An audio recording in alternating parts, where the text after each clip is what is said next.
Sa isang maliit na baryo na napapaligiran ng mga palayan at punong mangga, naninirahan ang mag-asawang sina Lando at Celia. Payak ang kanilang buhay, gigising ng maaga, magluluto ng ulam at magtitinda sa kanilang maliit na karinderya sa gilid ng kalsada. Ang kanilang kubo ay yari sa kahoy at nipa, at sa harap nito ay may ilang lamesa at bangko na gawa sa kawayan kung saan kumakain ang kanilang mga suki. Hindi sila mayaman, ngunit hindi rin lubos na naghihirap. Sapat lamang ang kinikita nila upang makaraos sa araw-araw. Gayunpaman, sa mga nakaraang buwan, tila lalong bumigat ang kanilang buhay. Kumakaunti ang kanilang mga suki, tumataas ang presyo ng mga bilihin, at minsan ay napipilitan silang umutang upang makabili ng sangkap para sa kanilang mga ulam. Isang gabi, habang tahimik na nakahiga si Lando, hindi siya mapakali. Nakatingin siya sa kisame ng kanilang kubo habang iniisip kung paano nila maiaahon ang kanilang kabuhayan. "Nahihirapan na tayo, Celia," mahina niyang sabi. Napabuntong hininga si Celia habang nakahiga sa tabi niya. "Alam ko, pero wala naman tayong ibang mapagkukunan. Ito lang ang kaya natin." Tahimik silang dalawa matapos noon. Tanging huni ng mga kuliglig at banayad na ihip ng hangin ang maririnig sa labas. Kinabukasan, gaya ng nakasanayan, maagang nagising si Celia upang magluto. Naghain siya ng sinangag, pritong itlog at kaunting tuyo. Ngunit napansin niya na tila mas mabango ang niluluto niya kaysa karaniwan. Mas malinaw ang lasa ng sabaw, mas malinamnam ang pritong isda, at tila may kakaibang sarap ang bawat putahe. "Lando, tikman mo nga ito," tawag niya. Tumayo si Lando at sumubo. Napakunot ang noo niya, ngunit hindi dahil sa hindi niya nagustuhan ang lasa, kundi dahil sa labis nitong kasarapan. "Parang iba," sabi niya, "mas masarap kaysa dati." Nagkatinginan silang dalawa, hindi nila maipaliwanag, ngunit hindi na nila pinansin pa. Marahil ay nagkataon lamang. Pagsapit ng tanghali, nagulat sila sa dami ng dumating na tao. Mga magsasaka, tricycle driver, estudyante, halos mapuno ang kanilang maliit na karinderya. "Ang sarap ng luto ninyo ngayon, ah," sabi ng isang suki. "Oo nga, kakaiba," dagdag pa ng isa. Ngumiti si Celia, ngunit sa loob-loob niya ay nagtataka. Hindi naman niya binago ang paraan ng pagluluto. Sa mga sumunod na araw, lalo pang dumami ang kanilang mga customer. Hindi lamang mula sa kanilang baryo, kundi pati na rin sa kalapit na lugar. May ilan pang bumabalik araw-araw dahil sa sarap ng kanilang pagkain. Unti-unting nagbago ang kanilang buhay. Nakabili sila ng mas maraming sangkap, napalawak ang kanilang karinderya, at nakapag-ipon kahit papaano. Ngunit kasabay ng pag-unlad ay ang kakaibang pakiramdam ni Celia. Isang madaling araw, nagising siya dahil sa mahinang kaluskos sa kusina. Hindi niya ginising si Lando. Tahimik siyang bumangon at marahang naglakad papunta roon. Pagdating niya, tumigil siya sa pintuan. May maliit na nilalang na nakatayo sa ibabaw ng kanilang mesa. Maputi ito, halos kumikinang sa liwanag ng gasera. Maliit ang katawan, may mahahabang tainga, at suot ang tila lumang kasuotan.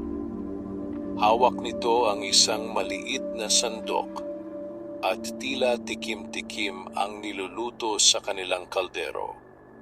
Napahawak si Celia sa dibdib sa gulat. Hindi siya makapagsalita. Hindi rin siya makagalaw. Ngunit ang mas nakapagtatataka, hindi siya nakaramdam ng takot. Sa halip, may kakaibang kapanatagan na bumalot sa kanya. Biglang napalingon ang nilalang sa kanya. Nagkatitigan sila. Hindi ito nagsalita. Ngunit sa mga mata nito, tila may nais itong ipahiwatig.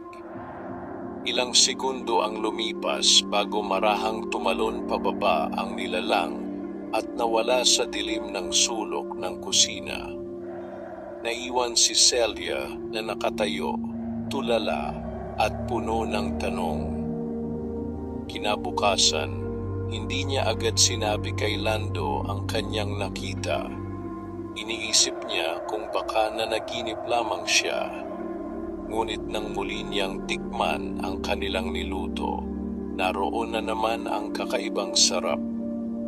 Lumipas ang ilang araw at muli niyang narinig ang parehong kaluskos. Sa pagkakataong ito, mas naging matapang siya.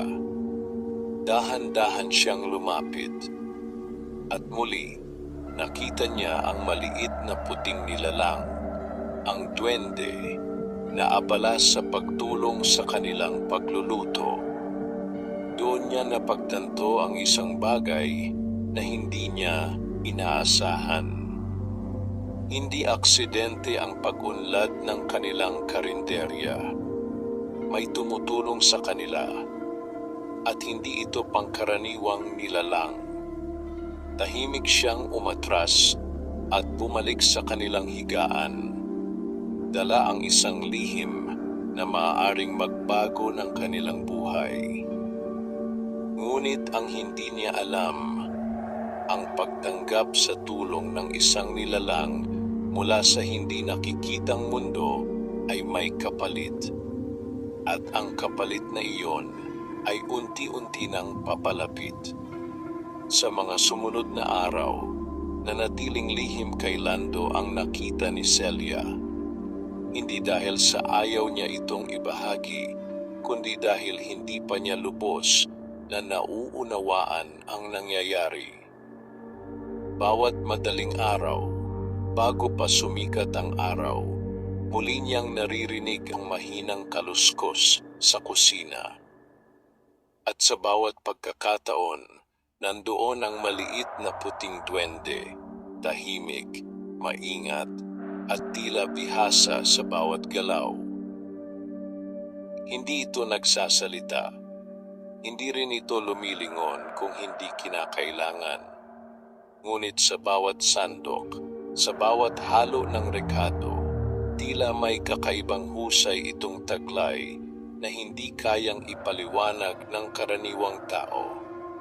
Minsan ay sinubukan ni Celia na lapitan ito ng mas malapit. Ngunit bago pa siya tuluyang makalapit, agad itong nawawala na parang usok na tinangay ng hangin. Walang bakas, walang tunog. Para bang hindi ito kailanman naroon. Sa kabila nito, malinaw kay Celia ang isang bagay. Hindi panaginip ang lahat. Isang umaga, habang naghahanda sila ni Lando ng mga lulutuin, napansin ng lalaki ang kakaibang ayos ng mga sangkap. Bakit parang nakaayos na ang mga rekado? Tanong ni Lando. Hindi mo ba ito inayos kagabi?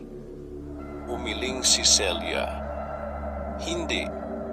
Iniwan ko lang kung saan ko inilagay kahapon. Napakamot si Lando sa ulo. Baka napagkamalan ko lang, ngunit hindi iyon ang huling beses na may mapansin siyang kakaiba. Sa mga sumunod na araw, napansin ni Lando na tila mas gumagaan ang kanilang trabaho. Ang mga gulay ay tila laging bagong hiwa. Ang karne ay handa na sa pagluluto. At ang kalan ay tila laging nakaayos kahit hindi pa nila ito ginagalaw. Parang may tumutulong sa atin. Biro niya isang umaga. Hindi agad sumagot si Celia.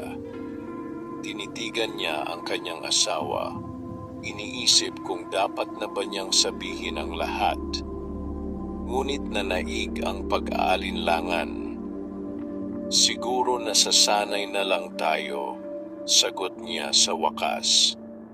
Ngumiti si Lando at tumango, ngunit sa kanyang mga mata ay bakas ang pagtataka. Habang lumilipas ang mga linggo, lalo pang umunlad ang kanilang karinderya. Nakapagpatayo sila ng mas malaking silungan para sa kanilang mga customer. Nakabili rin sila ng karagdagang mesa at bangko. May ilan pa ngang nagmumungkahi na magbukas sila ng isa pang pwesto sa kalapit na baryo. Ngunit kasabay ng pag-asenso ay ang unti-unting pagbabago sa kapaligiran ng kanilang tahanan. Napansin ni Celia na tila mas malamig ang hangin sa kusina tuwing madaling araw. Minsan ay may mga aninong gumagalaw kahit walang tao. May mga pagkakataon ding tila may bulong siyang naririnig. Mahina, halos hindi maunawaan. Isang gabi, nagpasya siyang manatiling gising. Nagkunwari siyang natutulog habang hinihintay ang oras na marinig muli ang kaluskos. Hindi nagtagal, dumating ang sandaling iyon. Dahan-dahan siyang bumangon at sumilip sa kusina. Naroon muli ang puting duwende. Ngunit sa pagkakataong ito, hindi ito nag-iisa. May isa pang maliit na nilalang sa sulok. Mas maitim, mas payat, at tila nagmamasid lamang. Hindi ito tumutulong. Nakatingin lamang ito sa puting duwende habang ito ay nagluluto. Napakunot ang noo ni Celia. May kakaibang pakiramdam siyang naramdaman. Hindi tulad ng naunang kapanatagan, may halong kaba. Biglang huminto ang puting duwende sa ginagawa nito. Dahan-dahan itong napalingon kay Celia. Ngunit bago pa man ito tuluyang makagalaw, ang maitim na nilalang ay mabilis na nawala sa paningin. Naiwan ng puting duwende, tahimik na nakatingin. Ilang sandali pa, tumalon ito pababa at muling naglaho sa dilim. Kinabukasan, mas lalong naging masarap ang kanilang pagkain. Mas dumami ang customer. Mas lumaki ang kita. Ngunit hindi na mapalagay si Celia. May bahagi sa kanya na nagsasabing hindi lamang kabutihan ang dala ng presensyang iyon. At habang pinagmamasdan niya ang masayang mukha ni Lando at ang dagsa ng kanilang mga suki, unti-unti niyang naiisip ang isang tanong na matagal na niyang iniiwasan. Ano ang kapalit ng lahat ng ito? Hindi na mapakali si Celia matapos ang gabing iyon. Ang imahe ng dalawang nilalang, ang puting duwende at ang maitim nitong kasama ay paulit-ulit na bumabalik sa kanyang isipan. Kung noon ay may dala siyang kapanatagan tuwing nakikita ang puting duwende, ngayon ay may halong pangamba na ang bawat alaala nito. Sa kabila nito, patuloy pa rin ang pag-unlad ng kanilang karinderya. Araw-araw ay puno ang kanilang mga lamesa. May mga bumibiyahe pa mula sa malalayong lugar upang tikman ang kanilang pagkain. May ilan pa ngang nagsasabing may mahika raw ang lasa ng kanilang mga putahe. Isang biro na dati kinatutuwaan lamang ni Celia, ngunit ngayon ay tila may ibang kahulugan na. Isang umaga, habang abala si Lando sa pagtanggap ng bayad, tahimik na nilapitan siya ni Celia. "Lando," mahinang tawag niya. "Ano yon?" Sagot nito habang nagbibilang ng pera. "May gusto sana akong sabihin tungkol sa kusina." Napatingin si Lando sa kanya, seryoso ang muka. "Ano meron?" Nag-atubili si Celia, ngunit sa wakas, nagpasya siyang magsabi ng totoo. "Ilang araw na. May nakikita ako tuwing madaling araw," sabi niya. "May maliit na nilalang, maputi. Siya ang nagluluto bago tayo magising." Napakunot ang noo ni Lando. Hindi ito agad nagsalita. At hindi lang siya mag-isa, dugtong pa ni Celia. May isa pa, maitim. Hindi siya tumutulong, nakatingin lang. Tahimik si Lando. Ilang sandali siyang nakatitig kay Celia, tila sinusuri kung seryoso ito. "Celia," dahan-dahan niyang sabi, "baka napapanaginipan mo lang." Umiling si Celia. "Hindi. Nakita ko sila ng malinaw. Hindi ito panaginip." Hindi agad sumagot si Lando. Ngunit sa kabila ng pagdududa, hindi rin niya kayang baliwalain ang mga kakaibang pangyayari sa kanilang bahay. "Kung totoo man yan," sabi niya sa wakas, "hindi naman siguro sila masama. Tingnan mo naman, gumaganda ang buhay natin." Napayuko si Celia. "Pero paano kung may kapalit?" Hindi nakasagot si Lando. Sa halip, bumuntong hininga siya at muling bumalik sa kanyang ginagawa. Lumipas ang araw na iyon na tila walang nangyari, ngunit ang usapan nilang iyon ay nag-iwan ng mabigat na pakiramdam sa kanilang dalawa. Kinagabihan, mas maaga silang natulog. Ngunit si Lando, sa kabila ng kanyang mga sinabi, ay hindi rin mapakali. Bandang hating gabi, dahan-dahan siyang bumangon. Hindi niya ginising si Celia. Tahimik siyang naglakad papunta sa kusina. At doon, sa unang pagkakataon, nakita niya ang puting duwende ay nakatayo sa harap ng kalan, abala sa paghahalo ng isang kaldero. Maliit ito, ngunit ang kilos ay maingat at tila sanay na sanay. Napatigil si Lando sa kanyang kinatatayuan.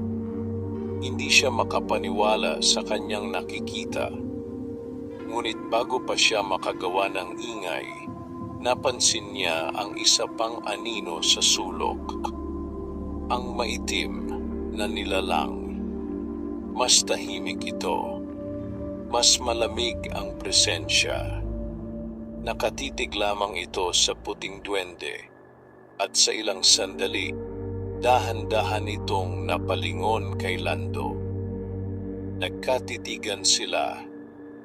Sa sandaling iyon, nakaramdam si Lando ng biglang panlalamig ng kanyang katawan.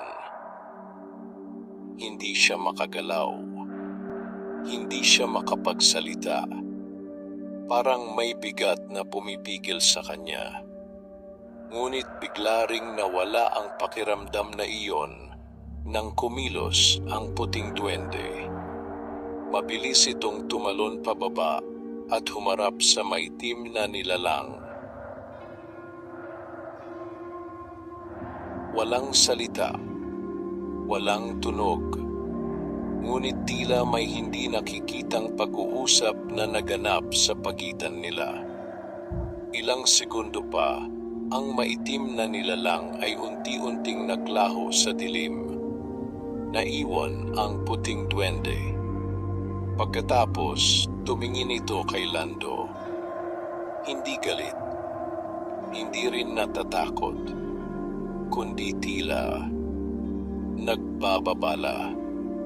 At sa isang iglap, nawala rin ito. Napaupo si Lando sa sahig, hinihingal. Hindi niya alam kung gaano siya katagal na natili roon. Kinabukasan, hindi na niya kinuwestiyon si Celia. Tahimik silang nagkatinginan habang naghahanda ng pagkain. Pareho nilang alam ang katotohanan, ngunit wala pa rin silang sagot. At sa gitna ng kanilang katahimikan, may isang bagay na unti-unting lumilinaw. Ang tulong na kanilang tinatanggap ay hindi basta-basta. At ang babalang kanilang nasaksihan ay simula pa lamang ng mas malalim na hiwaga na nakapalibot sa kanilang tahanan. Hindi na tulad ng dati ang mga umaga sa bahay ni Lando at Celia. Kung noon ay puno ng pag-asa ang bawat pagsikat ng araw, ngayon ay may kasamang bigat ang bawat paggising. Alam na nila ang lihim na nakatago sa kanilang kusina at hindi na nila ito maaaring ipagkaila. Sa kabila nito, patuloy pa rin ang pagdagsa ng kanilang mga suki. Mas masigla ang kanilang karinderya kaysa kailanman. Mula umaga hanggang gabi ay halos walang bakanting upuan. May mga bagong mukha araw-araw at ang iba ay nagiging regular na customer dahil sa hindi maipaliwanag na sarap ng kanilang pagkain. Ngunit sa bawat pagpasok ng pera, tila may kapalit na hindi nakikita. Napansin ni Celia ang unang pagbabago kay Lando. Dati ay masigla ito, palangiti, palabiro, at madaling makipagkwentuhan sa kanilang mga suki. Ngunit ngayon, madalas itong tahimik. May mga sandaling natutulala ito habang nakatingin sa kawalan. At kung minsan, tila hindi nito napapansin ang mga tao sa paligid. Lando, ayos ka lang ba? Tanong ni Celia isang tanghali. Napatingin si Lando sa kanya, tila nagising mula sa malalim na pag-iisip. Oo naman. Pagod lang siguro. Ngunit alam ni Celia na hindi iyon basta pagod lamang. Kinagabihan, muli niyang narinig ang kaluskos sa kusina.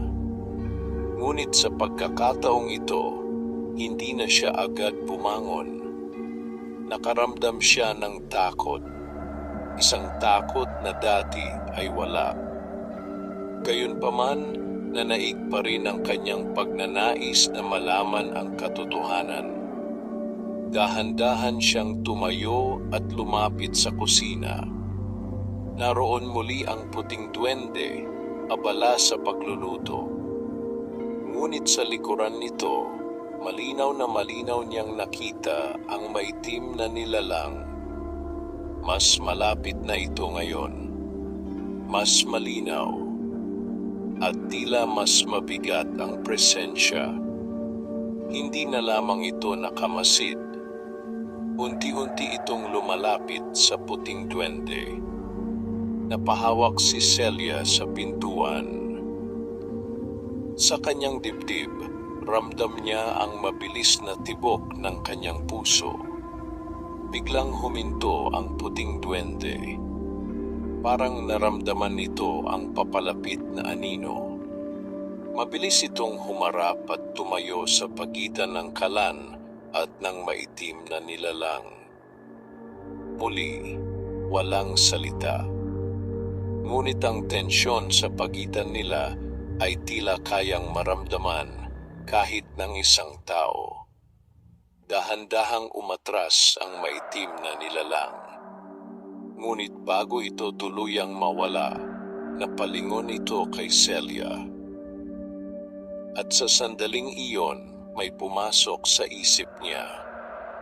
Hindi ito basta nanonood. May nais ito. At tila may hinihintay. Kinabukasan, mas lalo pang dumami ang kanilang customer. Ngunit may kakaiba. May isang matandang lalaki na madalas kumain sa kanila ang lumapit kay Celia matapos kumain. "Anak," sabi nito, "may kakaiba sa lugar ninyo." Napatingin si Celia sa kanya. "Ano po yon?" "Matagal na akong naglalakbay," sabi ng matanda. "At may mga lugar na may bantay. Hindi lahat ng tumutulong ay walang hinihinging kapalit." Nanlamig si Celia. "Mag-ingat kayo," dugtong ng matanda bago ito tuluyang umalis. Hindi na niya ito muling nakita matapos noon. Kinagabihan, ibinahagi ni Celia ang sinabi ng matanda kay Lando. Tahimik itong nakinig. Ngunit sa halip na matakot, tila may ibang emosyon na namayani sa kanya. "Kung may kapalit man," sabi niya, "handa akong tanggapin. Tingnan mo naman ang buhay natin ngayon." Napatingin si Celia sa kanya, hindi makapaniwala. "Lando," mahinang sabi niya, "hindi natin alam kung ano yon." Ngunit ngumiti lamang si Lando, isang ngiting hindi niya maipaliwanag. Sa gabing iyon, mas mabigat ang hangin sa kanilang bahay. At sa kusina, habang tahimik na kumikilos ang puting duwende, unti-unting lumalapit ang anino ng maitim na nilalang. At sa kauna-unahang pagkakataon, tila hindi na sapat ang lakas ng puting duwende upang pigilan ito. May bagay nang nagbabago, at ang kapalit ng kanilang kasaganaan ay unti-unti nang naniningil. Habang patuloy na sumisikat ang araw sa kanilang baryo, tila kabaligtaran naman ang nangyayari sa loob ng tahanan ni Lando at Celia. Ang dating simpleng kubo na puno ng halakhakan at pag-asa ay unti-unting nababalot ng katahimikan at mabigat na pakiramdam. Hindi na maikakaila ang pagbabago kay Lando. Mas madalas na itong mapag-isa. Kahit puno ang karinderya, tila wala itong gana makipag-usap sa kanilang mga suki. Kung minsan ay napapabuntong hininga na lamang ito habang nakatingin sa perang hawak, parang hindi na iyon sapat kahit pa mas malaki na ang kinikita nila kaysa dati. Parang may kulang, minsan niyang nasabi habang nagbibilang ng kita. Napatingin si Celia. "Ano pa ba ang kulang? Maayos na ang takbo ng buhay natin." Hindi agad sumagot si Lando. Sa halip, ibinaba niya ang pera at tumingin sa malayo. "Hindi ko alam," sagot niya sa wakas. "Pero parang kaya pa nating mas lumago." Nanahimik si Celia. Doon niya unang naramdaman na may ibang humahawak sa isip ng kanyang asawa. Isang impluwensyang hindi niya makita ngunit malinaw niyang nararamdaman. Kinagabihan, muli na namang nagising si Celia sa kaluskos sa kusina. Ngunit sa pagkakataong ito, may kasama ng kakaibang tunog, parang mahinang bulong. Dahan-dahan siyang bumangon at lumapit. Pagdating niya, tumigil siya sa pintuan. Naroon ang puting duwende, abala pa rin sa pagluluto. Ngunit sa tabi nito, ang maitim na nilalang ay hindi na lamang nakamasid. Nakayuko ito malapit sa tenga ng puting duwende, tila may ibinubulong. Hindi marinig ni Celia ang mga salita. Ngunit ramdam niya ang bigat ng bawat bulong. Biglang huminto ang puting duwende. Unti-unti itong napalingon, hindi kay Celia, kundi sa kaldero. Parang may pag-aalinlangan sa mga galaw nito. Sa unang pagkakataon, hindi na ito kasing sigurado sa ginagawa. Napatras si Celia. May mali. Malaking mali. Kinabukasan, nagbago ang lasa ng pagkain. Masarap pa rin, ngunit may kakaibang tindi. Mas malasa, mas nakakahumaling, na para bang hindi mo basta matigilan ang pagkain. Napansin ito ng mga customer. Parang mas lalo pang sumarap, sabi ng isa. Hindi na ako makontento sa isa lang na ulam, dagdag ng isa pa. Dumami pa ang tao, mas lumaki ang kita. Ngunit kasabay nito, napansin ni Celia ang isa pang pagbabago. Ang ilang customer ay tila nagiging dependent. May isang lalaki na araw-araw nang bumabalik. Halos hindi na umuuwi sa kanilang bahay. May isang estudyante na imbes na pumasok sa paaralan, ay sa karinderya na lamang tumatambay. At si Lando, lalo itong naging abala sa pagpapalago ng kanilang negosyo. Magdagdag pa tayo ng lamesa, sabi niya. Magluto pa tayo ng mas marami, kaya pa natin to. Pero Lando, sabi ni Celia, napapansin mo ba ang mga tao? Parang hindi na normal. Hindi siya pinansin ng lalaki. Sa halip, mas lalo pa itong naging determinado. Kinagabihan, hindi na nakatiis si Celia. Sa halip na manood lamang, nagpasya siyang harapin ang puting duwende. Pagpasok niya sa kusina, agad siyang nagsalita. Tama na. Biglang tumigil ang dalawang nilalang. Dahan-dahang napalingon ang puting duwende sa kanya. Ang maitim na nilalang naman ay nanatiling tahimik. Ngunit tila mas lumalim ang presensya nito. Ano ba ang ginagawa ninyo sa amin? Tanong ni Celia, nanginginig ang boses. Walang sumagot. Ngunit ang puting duwende ay unti-unting lumapit sa kanya. Sa pagkakataong iyon, mas malinaw niya itong nakita. Hindi ito mukhang masama. Ngunit sa mga mata nito, may lungkot. Parang may nais itong sabihin, ngunit hindi nito magawa. Biglang lumapit ang maitim na nilalang.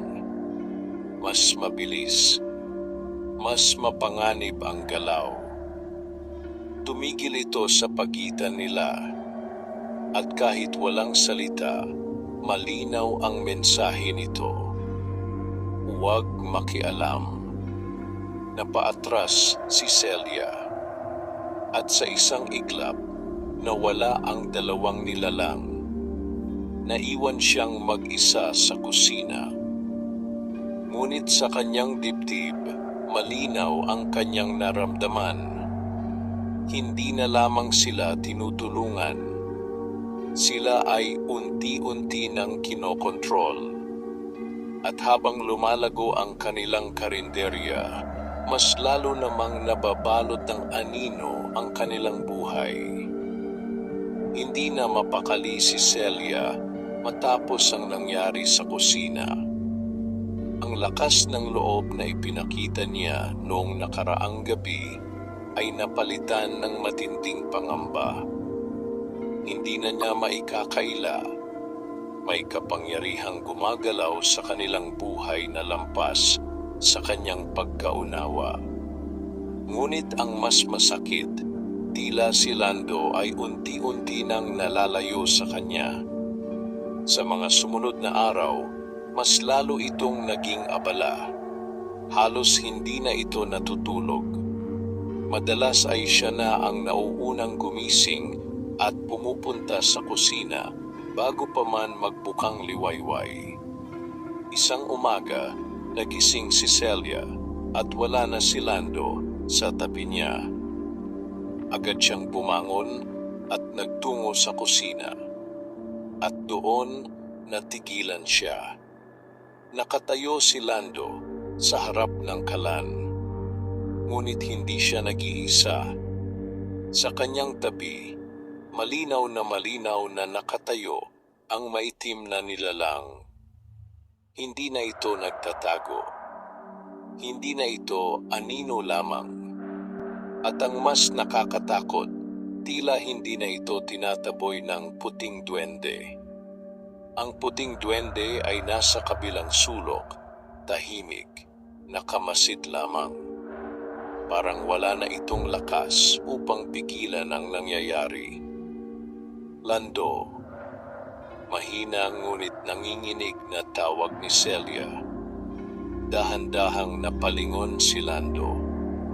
Ngunit ang kanyang mga mata, hindi na iyon ang dating mata ng kanyang asawa. May kakaibang kinang doon. Isang malamig at walang emosyong tingin. Gising ka na pala, sabi niya. Payapa ang boses, ngunit walang init. Napaatras si Celia. Ano ang ginagawa mo? Tanong niya. Hindi agad sumagot si Lando. Sa halip, bahagya siyang ngumiti. Kailangan natin itong gawin, sabi niya. Ito ang susi sa mas malaking tagumpay.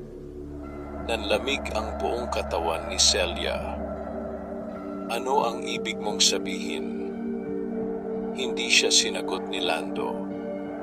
Sa halip, ibinalik nito ang tingin sa kaldero at ipinagpatuloy ang paghahalo.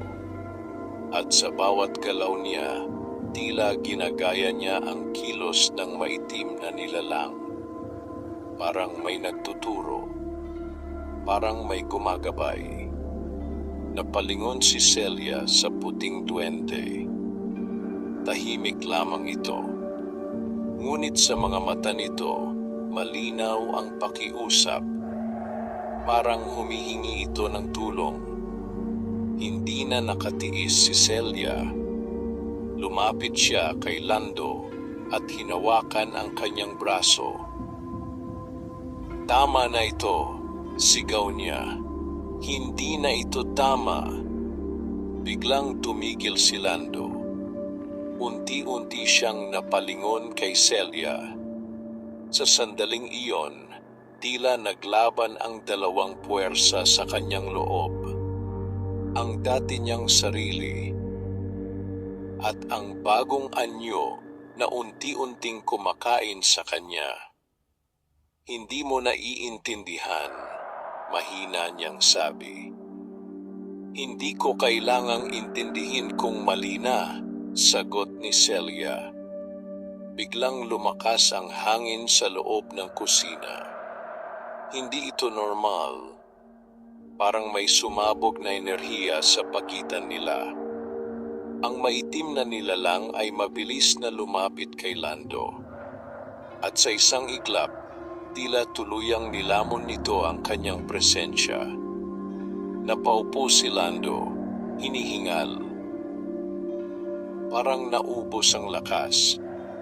Samantala, ang puting duwende ay biglang kumilos. Mabilis itong lumapit kay Celia. Sa unang pagkakataon, naglabas ito ng tinig, mahina, halos bulong. "Pigilin mo siya." Nanlaki ang mata ni Celia.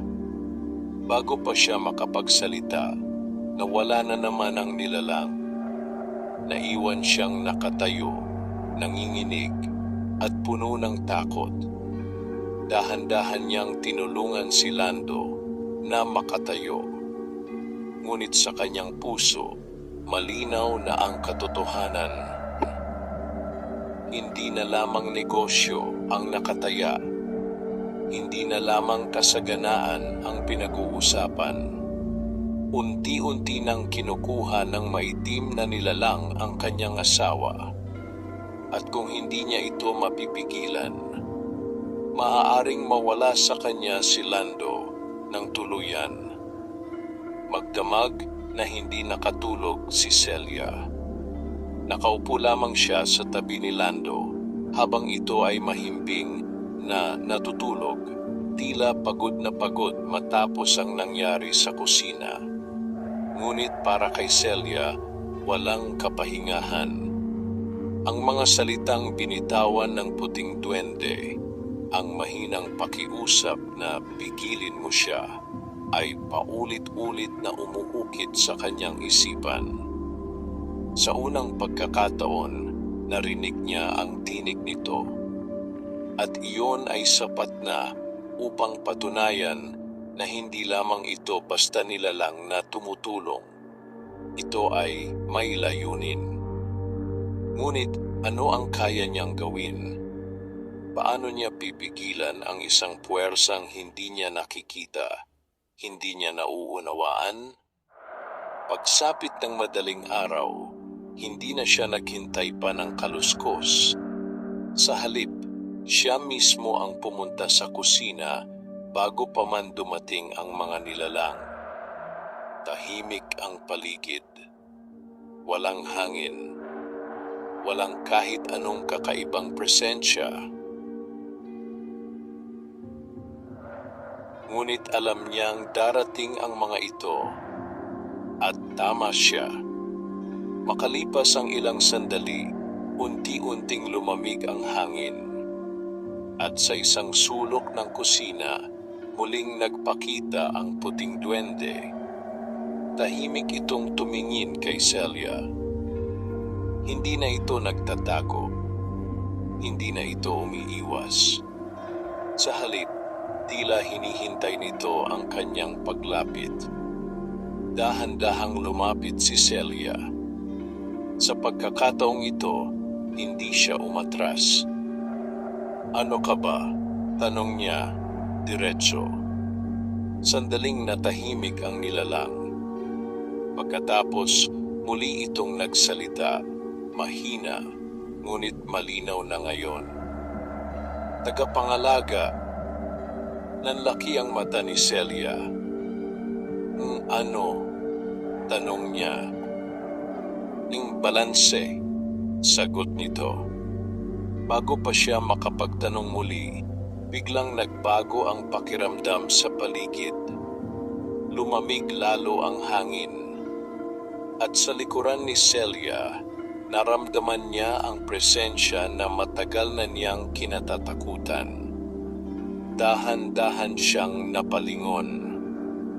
Naroon ang maitim na nilalang. Mas malinaw, mas buo, at mas malakas kaysa dati. Hindi ito nagmadali. Hindi ito umatake. Sa halip, tahimik lamang itong lumapit. At sa bawat hakbang nito, tila bumibigat ang hangin. Napaatras si Celia, ngunit ang puting duwende ay nanatili sa kanyang harapan. Hindi pa huli, sabi nito. Ano ang ibig mong sabihin? Tanong ni Celia. May kapalit ang bawat tulong, sagot ng duwende. At ang kapalit ay hindi lamang yaman, kundi kalooban. Napatingin si Celia sa maitim na nilalang. Siya ba ang kumukuha nito? Tanong niya. Hindi agad sumagot ang puting duwende.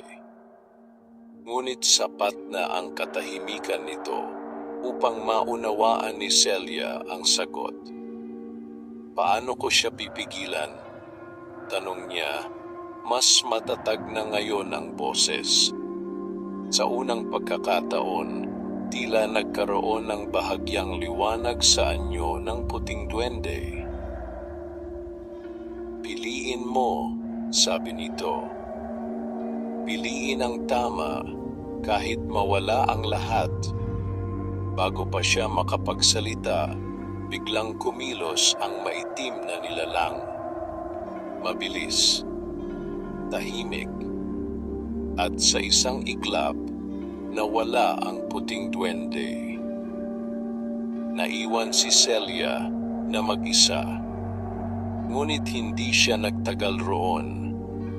Mabilis siyang bumalik sa kanilang silid. Tinitigan niya si Lando na mahimbing pa ring natutulog. Unti-unti niyang hinawakan ang kamay nito. Hindi kita pababayaan, mahina niyang sabi. Pagsikat ng araw, muling nagbukas ang kanilang karinderya. Muli, dumagsa ang tao. Muli, lumago ang kita. Ngunit sa pagkakataong ito, may desisyon nang nabuo sa puso ni Celia. Hindi na niya hahayaang kontrolin sila ng hindi nakikitang puwersa. Kahit pa ang kapalit nito ay ang pagkawala ng lahat ng kanilang pinaghirapan. At habang pinagmamasdan niya si Lando na muling nagiging tahimik at tila nawawala sa sarili, alam niyang hindi na niya maaaring ipagpaliban ang gagawin. Dahil sa bawat araw na lumilipas, lalo lamang lumalalim ang kapit ng anino. Dumating ang araw na matagal nang kinatatakutan ni Celia, ang araw ng kanyang pagpapasya. Maagang nagising si Celia, mas maaga pa kaysa sa mga nakaraang araw. Tahimik ang paligid, ngunit ramdam niya ang bigat sa hangin na parabang may naghihintay na mangyari. Hindi na siya nag-atubili. Alam niyang hindi na siya maaaring manatiling tahimik at umaasa lamang. Dahan-dahan siyang bumangon at nagtungo sa kusina. Sa pagkakataong ito, hindi na siya naghintay.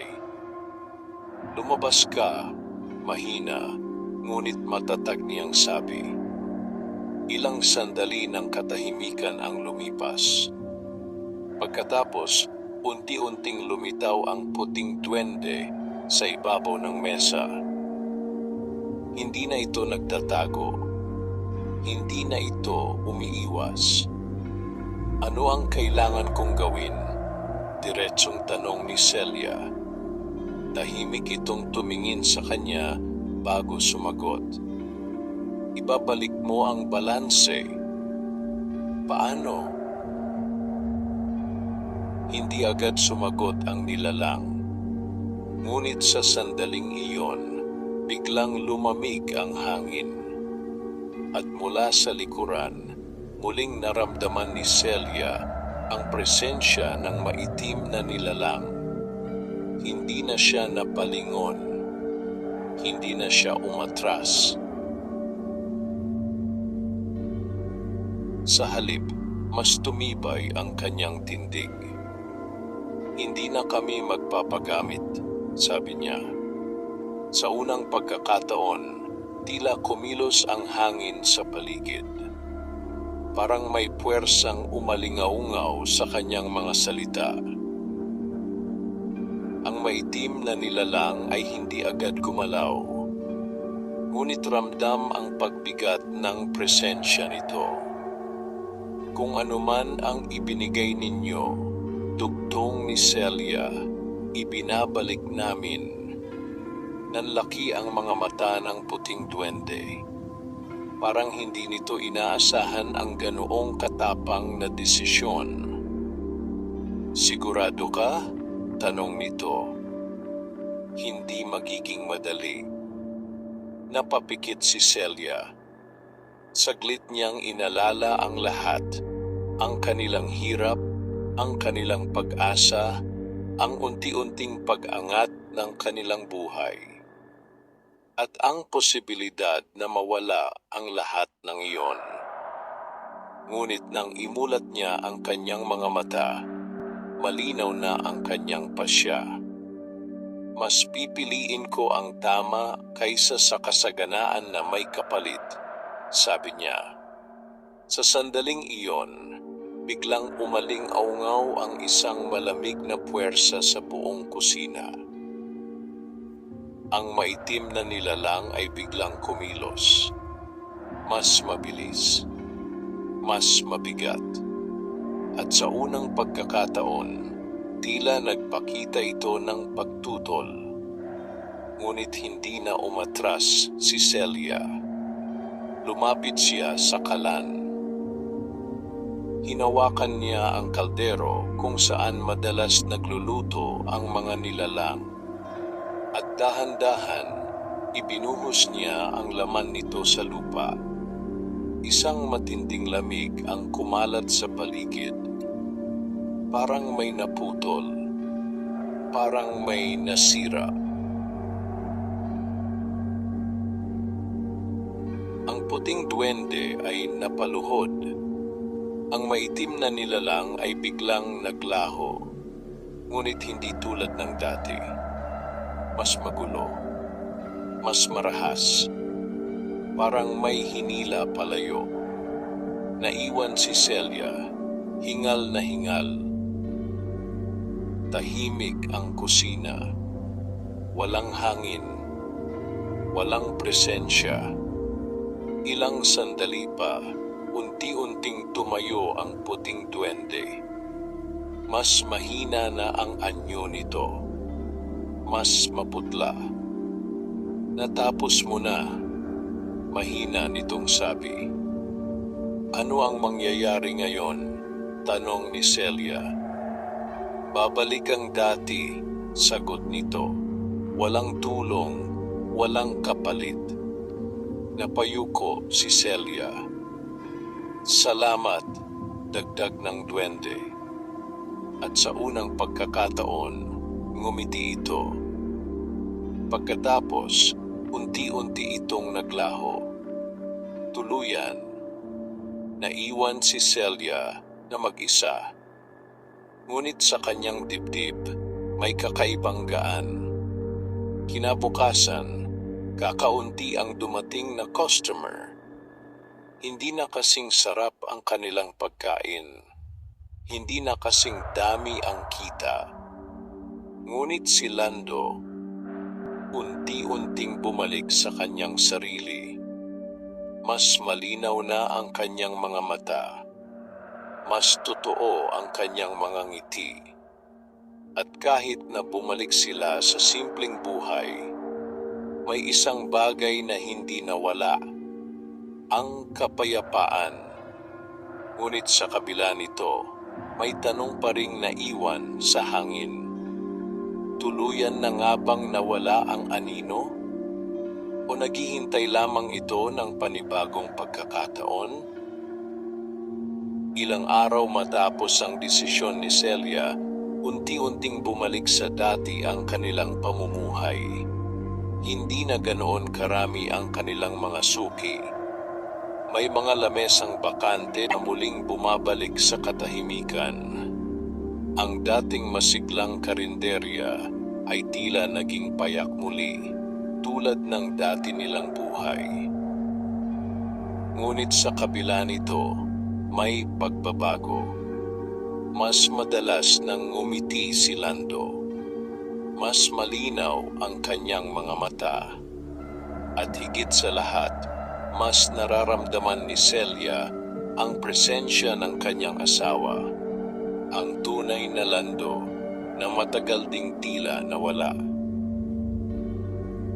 "Pasensya ka na," sabi ni Lando isang gabi habang sila ay naghahapunan. "Parang hindi ko naalala ang ibang mga ginawa ko." Ngumiti si Celia, bagaman may lungkot sa kanyang mga mata.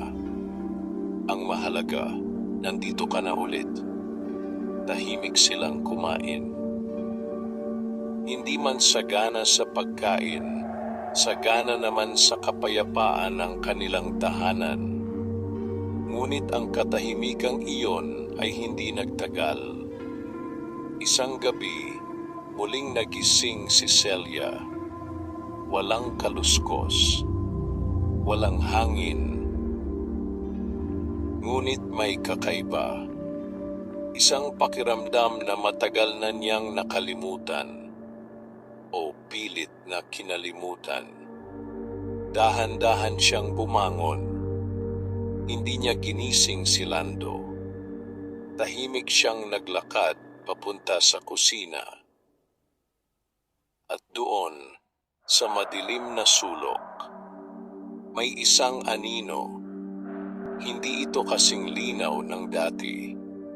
Mas malabo, mas mahina. Ngunit naroon pa rin. Nanlalamig ang presensya. Tahimik na nakatayo. Hindi ito gumagalaw. Hindi ito lumalapit. Parang naghihintay. Napahawak si Celia sa dibdib. Hindi siya umatras. Hindi na siya natakot tulad ng dati. Sa halip, umakbang siya pasulong. "Hindi ka na welcome dito," matatag niyang sabi. Nanatiling tahimik ang anino. Ngunit tila bahagya itong kumilos, parang alon na tinamaan ng hangin. "Natapos na ang kasunduan," dugtong ni Celia. "Wala ka nang makukuha sa amin." Ilang sandali ng katahimikan. Pagkatapos, unti-unting kumupas ang anino. Hindi ito nawala agad. Parang unti-unting tinatanggal sa isang lugar na ayaw nitong iwan. Ngunit sa huli, naglaho rin ito. Tuluyan. Napaupo si Celia sa sahig. Hindi niya alam kung gaano siya katagal na natili roon. Ngunit sa kanyang puso, may malinaw na pakiramdam. Tapos na. Kinabukasan, tila mas magaan ang lahat. Mas maliwanag ang umaga. Mas sariwa ang hangin. At kahit kakaunti lamang ang kanilang kinita, walang bigat sa kanilang loob. Lumipas ang mga linggo. Wala nang kakaibang nangyari. Wala nang kaluskos sa kusina. Wala nang mga anino. At wala na ring mga nilalang na hindi nakikita. Minsan, habang nagluluto si Celia, napangiti siya. Hindi na kasing sarap ang kanyang luto tulad ng dati. Ngunit sapat na. Dahil alam niyang ang bawat putahe ay galing sa kanyang sariling kamay. Walang halong hiwaga. Walang kapalit. At sa bawat subo ng kanilang mga suki, naroon pa rin ang isang bagay na hindi kailanman nawala. Ang katapatan. Ngunit sa kabila ng lahat, may isang alaala na mananatili kay Celia. Ang puting duwende na tahimik na tumulong sa kanila. Hindi niya alam kung saan ito nanggaling. Hindi niya rin alam kung saan ito nagpunta. Ngunit sa kanyang puso, alam niyang minsan, may nagbantay sa kanila. At marahil, sa tamang panahon, ang mga nilalang na iyon ay muling lilitaw. Hindi bilang tukso, kundi bilang paalala na ang bawat biyaya ay may kaakibat na pananagutan. Lumipas ang maraming buwan mula nang tuluyang mawala ang anino sa kanilang tahanan. Unti-unting naging payapa ang buhay ni Lando at Celia, isang payapang hindi nila kailanman naranasan noong kasagsagan ng kanilang kasaganaan. Ang kanilang karinderya ay nanatiling bukas, ngunit hindi na ito dinadagsa ng napakaraming tao tulad ng dati. May mga araw na sapat lamang ang kita upang makaraos. May mga araw din na halos walang natitira. Ngunit sa kabila ng lahat, hindi na sila nag-alala tulad ng dati. Dahil sa pagkakataong ito, alam nilang ang bawat kinikita nila ay malinis. Walang lihim, walang kapalit. Isang umaga, habang naghahanda si Celia ng almusal, napansin niya ang isang bagay. Ang lasa ng kanyang niluluto, hindi man kasing kakaiba tulad ng dati, ay may sariling sarap. Hindi na ito nakakahumaling o misteryoso, ngunit may init at tunay na lasa na nagmumula sa kanyang sariling pagsisikap. Lando, tawag niya. Lumapit ang kanyang asawa at tumikim. Ngumiti ito. Masarap, sabi niya. Napangiti si Celia. Sigurado ka? Wala nang hiwaga yan. Mas lalo pang ngumiti si Lando. Mas gusto ko to, sagot niya. Kasi alam kong galing sa'yo. Tahimik silang nagkatinginan. At sa simpleng sandaling iyon, mas naramdaman nila ang tunay na halaga ng kanilang pinaghirapan kaysa sa lahat ng kinita nila noon. Sa paglipas ng panahon, muling nagkaroon ng mga suki ang kanilang karinderya. Hindi na ganoon karami, ngunit sapat upang mapanatili ang kanilang kabuhayan. May mga bumabalik hindi dahil sa kakaibang lasa, kundi dahil sa mainit na pagtanggap at tapat na serbisyo.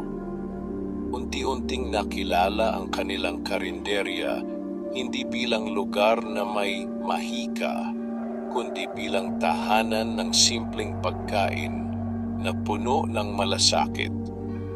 Isang hapon, may isang batang dumating at kumain sa kanilang karinderya.